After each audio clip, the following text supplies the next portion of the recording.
बिस्मिल्लाहिर्रहमानिर्रहीम। नाज़रीन अस्सलाम वालेकुम। मैं हूँ आपका मेज़बान साबिर शाकिर वफाकी दारुल हुकूमत इस्लामाबाद से कुछ ताज़ा तरीन ख़बरें और ख़बरों का ताल्लुक़ पाकिस्तान की कौमी सलामती से भी है और कौमी सियासत से भी है। और जो खुफिया ख़त है, खुफिया मरासलात, धमकी आमेज़, वो मामला अब मज़ीद थोड़ा सा संगीन होता जा रहा है। और उसकी वजह ये है कि कुछ और इन्फॉर्मेशंस मिली हैं, कुछ और ख़बरें मिली हैं और इस मेमो की हकीकत के नतीजे में कुछ और हक़ाइक़ सामने आए हैं। ये क्यों एक कैंपेन चलाई गई बार बार कि ये ख़त जाली है, इस ख़त में कुछ नहीं, इस मेमो में कुछ नहीं, और ये एक पाकिस्तानी सफ़ीर ने ही इसको फोर्जरी की है। फिर एक और चीज़ कैंपेन चली और वो ये कि असद मजीद साहब को, जो पाकिस्तान के सफ़ीर थे अमेरिका में, उनको फौरी तौर पे हटा दिया गया। उसको भी इसके साथ लिंक करने की कोशिश की। फिर मरीम सफदर साहिबा मैदान में आई, अपोजिशन के लीडर सामने आए, एक और चीज़ उन्होंने इसमें ऐड करने की कोशिश की, जो कि मैं आपको पिछली वीडियो में बताया था कि फ़ेक न्यूज़ के ज़रिए एक प्रेशर डाला जा रहा है सुप्रीम कोर्ट ऑफ पाकिस्तान पे भी और इदारों पे भी। और वो प्रेशर इसलिए डाला जा रहा है कि किसी भी तरीके से ये मेमो कहानी जो है, ये जो खुफिया ख़त है, ये ओपन ना हो सके, ये अनफोल्ड ना हो। इसमें क्या तस्करा है, इसकी ट्रेल कहाँ तक जाएगी, इसकी कनेक्टिविटी कहाँ जाएगी, और पाकिस्तान में मौजूद कौन कौन से किरदार हैं जिनके चेहरों से नकाब उतरेगा और ये सब कुछ होगा। ये एक बाकायदा मुनज़्ज़म तरीके से, अब मौसर तरीके से कोशिश की जा रही है। और सिर्फ यहाँ ही नहीं, बल्कि इस पे भी बैरूनी प्रेशर मौजूद है और साम्राज्यी क़ुव्वतें इसमें भी इन्वॉल्व हैं। और ना सिर्फ पाकिस्तान में बल्कि पाकिस्तान से बाहर भी वो कोशिश कर रही हैं कि किसी भी सूरत में ये मामला किसी भी आइनी, कानूनी, लीगल फोरम पे ना आए और इस मेमो को बंद ही रखा जाए। ये प्रेशर हो रहा है। उसकी वजह यह है कि कुछ ऑडियोज़, कुछ वीडियोज़ सबूत आ चुके हैं। मैंने आपको बताया था कि अमेरिका में जो फॉरेन अफेयर्स कमेटी के हेड हैं, उन्होंने डोनाल्ड लू को ख़बरदार किया था, उनकी बाज़पुर्स की थी कि जब श्रीलंका ने और पाकिस्तान ने वोट नहीं दिया और गैर हाज़िर रहे अक़वाम मुत्तहिदा की जनरल असम्बली में, तो आपने क्या किया? क्या वज़ीर ख़ारजा पाकिस्तान को फ़ोन किया? क्या वज़ीर आज़म पाकिस्तान को फ़ोन किया? किसी को अप्रोच किया? तो उस वक्त उन्होंने कहा कि ये मैंने नहीं, मैंने तो श्रीलंका वालों से बात की थी। तो मेरा जो कोलीग हैं, उन्होंने इस सिलसिले में पाकिस्तानी हुकाम से बात की होगी। ये है 2 तारीख की बात, 2 फरवरी की। उसके बाद फिर जब इस सारे मामलात को रोका जा रहा था, तो ये सारी चीज़ें, फिर उसके बाद विज़िट भी हो गया और विज़िट पे भी तो डोनाल्ड लू को वहाँ पे स्क्रू किया गया कि तुमने क्या किया, फिर तुम्हारी जुरिस्डिक्शन में ये थी सारी चीज़ें। तो जिसके जवाब में कल एक और इंकशाफ हो गया, और वो ये कि वज़ीर आज़म इमरान ख़ान को दौरा रूस से मना करने के लिए बाकायदा तौर पे एक कॉल भी आई थी वाशिंगटन से, और वो आई नेशनल सिक्योरिटी एडवाइज़र की। प्रेसिडेंट ऑफ अमेरिका बाइडन के जो नेशनल सिक्योरिटी एडवाइज़र थे, उनकी कॉल आई पाकिस्तान में। वज़ीर ख़ारजा शाह महमूद कुरैशी ने इस बात को डिस्क्लोज़ किया, और हमारे जो नेशनल सिक्योरिटी एडवाइज़र थे डॉक्टर मोईद यूसुफ़, उन्होंने ये कॉल रिसीव की, जिसमें वाज़े तौर पे तंबीह की गई थी कि अपने वज़ीर आज़म को रोकें कि वो रूस का दौरा मत करें।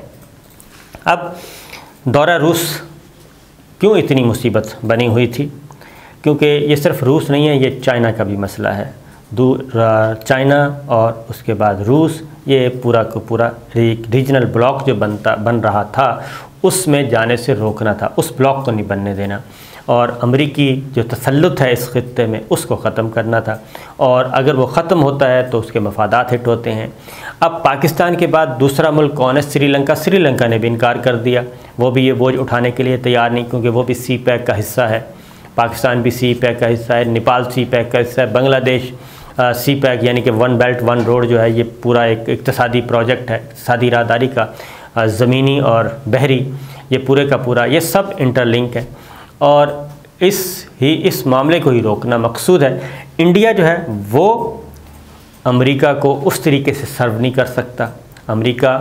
इंडिया जो है, इंडिया को तो वो अमेरिका खड़ा करना चाहता है रूस के मुकाबले में, चाइना के मुकाबले में, पाकिस्तान के मुकाबले में, तो उसको नाराज़ नहीं करना चाहता, उसको अपना अगला पिट्ठू बनाना चाह रहा है। तो ये वो चीज़ें हैं जो सारे का सारा मलबा जो है पाकिस्तान पे, अफ़गानिस्तान में शिकस्त हुई पाकिस्तान पे। तो बहरहाल नेशनल सिक्योरिटी एडवाइज़र ने पाकिस्तान के नेशनल सिक्योरिटी एडवाइज़र को फ़ोन भी किया, ये बातें भी सामने आ चुकी हैं। कुछ और चीज़ें भी सामने आई हैं कि ये जो मेमो है, अब क्यों कहा जा रहा है कि मेमो जो नेशनल सिक्योरिटी कमेटी, पहले तो ये अफवाज पाकिस्तान से कहा गया कि आप वाज़ेह करें जी कि आप एलामिया के साथ हैं या नहीं हैं, नेशनल सिक्योरिटी कमेटी में जो कुछ हुआ उसके आप तरफदार हैं या नहीं। तो जब अफवाज पाकिस्तान के तर्जुमान ने कह दिया कि जी बिल्कुल ये दुरुस्त है, हमारा मौक़िफ़ भी वही है जो नेशनल सिक्योरिटी कमेटी के एलामिया में है, तो उसके बाद फिर इनकी मज़ीद बत्ती बुझ गई। अब अगला स्टेप उन्होंने ये किया अपोजिशन ने कि जो नेशनल सिक्योरिटी कमेटी के मिनट्स हैं वो बिल्कुल उसमें फोर्जरी की जा रही है। कल मरियम सफदर साहब ने भी, शहबाज शरीफ साहब ने भी और अपोजिशन के दीगर अरकान ने भी इसको मैनिपुलेट करने की कोशिश की, इसका एक नैरेटिव बनाने की कोशिश की। कुछ मीडिया हाउसेस में शामिल हो गए कि जनाब वो फोर्जरी की जा रही है, और सेक्रेटरी ख़ारजा को वज़ीर आज़म इमरान ख़ान साहब ने इसलिए बुलाया, इसलिए मुलाकात की कि वो पता नहीं कहना क्या चाह रहे हैं, वो को परेशान है। तो प्राइम मिनिस्टर ने कहा वही मौक़िफ़ इख्तियार करें जो हमारा है, जबकि सेक्रेटरी ख़ारजा को वज़ीर आज़म पाकिस्तान ने एक और मसले पे बुलाया था, उनकी मुलाकात हुई थी, वो एक और इशू था क्योंकि डे टू डे अफेयर्स चल रहे हैं, वो भी फ़ॉरेन पॉलिसी से रिलेटेड था।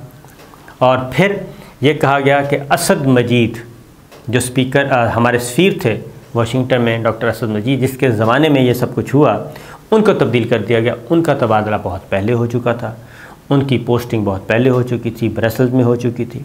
और जो आज़ाद कश्मीर के सदर थे मसूद साहब, वो पाकिस्तान के सफ़ीर बन के जा चुके थे। उनकी जो नामा तकर्री है उस पर भी एतराज़ात आयद किए हुए थे। वो प्रेसिडेंट आज़ाद कश्मीर हैं फ़ॉरेन सर्विस के, हमारे पहले भी सफ़ीर रह चुके हैं मुख्तलिफ़ मुल्कों में, चाइना में रह चुके हैं, बहुत ही टैलेंटेड और मंझे हुए बैट्समैन। उनको जब पाकिस्तान ने अमेरिका में पाकिस्तान का सफ़ीर मुकर्रर किया तो उस पर भी इंडियन लॉबी ने एतराज़ात उठाए थे कि ये तो कश्मीर की आवाज़ उठाते हैं और ये इनको कैसे आप सफ़ीर बना सकते हैं। लेकिन वो उनके नाम तकर्रर एडमिट हुए, कबूल हुए और वो गए। तो असद मजीद की अपॉइंटमेंट को भी इन्होंने करना चाहा, वसवासिल खन्नास जो है वो करने की कोशिश की। अब मिनट्स की बात आ गई, उसकी रीज़न ये है, आज जो बात समझ आई वो ये थी कि मिनट्स पे इनको क्यों शोर मचा रहे हैं। मिनट्स पे शोर इसलिए मचा रहे थे कि नेशनल सिक्योरिटी कमेटी के मिनट्स जो हैं वो जा चुके हैं इस वक्त सुप्रीम कोर्ट ऑफ पाकिस्तान में, और वो जाएंगे और उनका जायज़ा लेना है ख़ास तौर पे, और वो जायज़ा लेगी सुप्रीम कोर्ट ऑफ पाकिस्तान, तो उसके बाद अंदाज़ा हो जाएगा। और इसीलिए इन्होंने कहा कि जी वो मिनट्स का भी पता करें। और जो अभी भी इस वक्त तमाम सियासी जमातें जो हैं, ये मज़े की बात यह है कि पाकिस्तान पीपल्स पार्टी, पाकिस्तान मुस्लिम लीग नवाज़, पाकिस्तान तहरीक इंसाफ, तीनों बड़ी जमातें, और उसके बाद दीगर JUI वो भी, और ANP भी, ये सब की सब जमातें ये कह चुकी हैं कि सुप्रीम कोर्ट ऑफ पाकिस्तान से कि आप वो मेमो मंगवा लें और वो ख़त मंगवा लें और उसका जायज़ा लें और उस पर तहकीकात करवाएं, तो आपको अंदाज़ा हो जाएगा कि डिप्टी स्पीकर की रूलिंग के पीछे क्या हक़ाइक़ हैं। तो अभी तक सुप्रीम कोर्ट ऑफ पाकिस्तान उस तरफ नहीं जा रही। अब मिनट्स अगर मंगवा लिए और असम्बली इजलास के भी मिनट्स आ गए, फिर इसके बाद ये भी आ गए, तो बहुत सारे हक़ाइक़ वैसे ही खुल जाएंगे। और in camera session, in camera briefing, in camera hearing supreme court of Pakistan करना नहीं चाह रही। अब आते हैं कि ये सारे मामलात आखिर हुए क्या। नेशनल सिक्योरिटी कौंसिल का जो पैगाम है वो 3 अफराद को पहुंचाया गया था जी। ये ज़हन में रखिए कि जो मेमो आया है, जो वाशिंगटन में धमकियां दी गई डोनाल्ड लू ने और आला सतह के सिफारतकार ने दूसरे मुल्क की नेशनल सिक्योरिटी कौंसिल का पैगाम 3 अफराद को पहुंचाया। यानी अमेरिका की जो नेशनल सिक्योरिटी है उस तरफ इशारा किया जा रहा है कि अमेरिकन नेशनल सिक्योरिटी कौंसिल का पैगाम जो मौजूद है ये 3 ज़राए से पाकिस्तान को मौसूल हुआ। नंबर 1 एम्बेसी के ज़रिए, हेड ऑफ मिशन के ज़रिए, डिप्टी हेड ऑफ मिशन के ज़रिए, और तीसरा डिफेंस अताशी के ज़रिए। यानी पाकिस्तान अमरीकी सफारत खाने अमेरिका में जो पाकिस्तान, ये एक बात बता दूं कि हर मुल्क में जो होते हैं मिशंस, सफारत खाने होते हैं, उसमें इंटेलिजेंस के लोग भी अपॉइंट होते हैं, उसमें हमारे जो अस्करी हैं वो भी ये अमेरिका पाकिस्तान में जितने अपॉइंट हैं मुख्तलिफ़ सफारत खानों में, और पाकिस्तान के जितने बाहर पाकिस्तानी सफारत खानों में उसमें, तो एक हेड ऑफ़ मिशन यानी कि एम्बेसडर कह लें आप, उनके ज़रिए, डिप्टी हेड ऑफ़ मिशन के ज़रिए भी पैगाम पहुँचाया गया। और तीसरा पैगाम था डिफेंस अताशी के ज़रिए, यानी कि हमारे अस्करी जो चैनल है वो ब्रिगेडियर लेवल के होते हैं जी, ब्रिगेडियर रैंक के ऑफिसर होते हैं, उनके ज़रिए भी ये पैगाम पहुंचाया गया। और हमारे सिफारतकारों की बैरून मुल्क मुलाकातों के बाद 7 मार्च को मरासला आया और मरासले में 4 चीज़ें सामने आईं। ये चीज़ें डिस्क्लोज़ करती हैं अब डॉक्टर बाबर अवान ने सुप्रीम कोर्ट ऑफ पाकिस्तान के रूबरू। डॉक्टर बाबर अवान पाकिस्तान तहरीक इंसाफ के वकील और मुशीर थे वज़ीर आज़म इमरान ख़ान के। उन्होंने ये सारी चीज़ें लार्जर बेंच के सामने बयान कर दी हैं। वो ये कि आला सतह के सफारतकार ने दूसरे मुल्क की नेशनल सिक्योरिटी काउंसिल का पैगाम 3 अफराद को पहुंचाया। दूसरे मुल्क से मुराद आपको मालूम है कि ये अमेरिका है, ये वाशिंगटन में हुआ, अमेरिका की नेशनल सिक्योरिटी काउंसिल है, उसके सारे जो मेमो में उसका ज़िक्र मौजूद है जो हमारे एम्बेसडर ने फिर ऑफिशियली लिखा।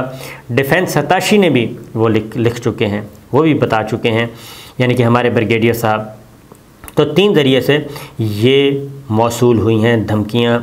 और आपको मैंने बताया था कि army chief general Qamar Javed Bajwa भी किस तरीके से वो मुदल्लल अंदाज में उस अमरीकी ने जो सवाल पूछे थे कैसे जवाब दे रहे थे। अमरीकी भी सवाल भी यही पूछा है, जैसे वज़ीर आज़म नहीं बल्कि हमारे जो अस्करी लीडरशिप है उनसे भी इस तरह के सवालात पूछे जाते हैं कि जनाब आप सी पैक का पूछा जाता है, रशिया के साथ पूछा जाता है, उनकी तरफ क्यों जा रहे हैं। तो आर्मी चीफ ने बड़ा वाज़ेह कर दिया था कि जब अमेरिका और मगरबी मुल्क हमारे सौदे मनसूख करवाएंगे और यूरोप और मगरब हमें दिफाई हथियार नहीं देंगे तो उसके बाद हम रूस और चाइना की तरफ जाएंगे और किस तरफ जाएंगे। तो ये बात और ऑफिशियल सीक्रेट एक्ट के तहत डॉक्टर बाबर अवान ने कल कहा कि हम ज़्यादा तफसीलात नहीं बता सकते। तो अब ये चीज़ सामने आ चुकी है कि ये मामला इतना सादा नहीं जितना कि अपोजिशन बताने जा रही है। उन्होंने असद मजीद की अपॉइंटमेंट और उनके तबादले को भी मिलाइन करने की कोशिश की, फिर नेशनल सिक्योरिटी कमेटी के मिनट्स पे मिलाइन करने की कोशिश की, और हफाज पाकिस्तान पे भी अब शुबा कर रहे हैं वो।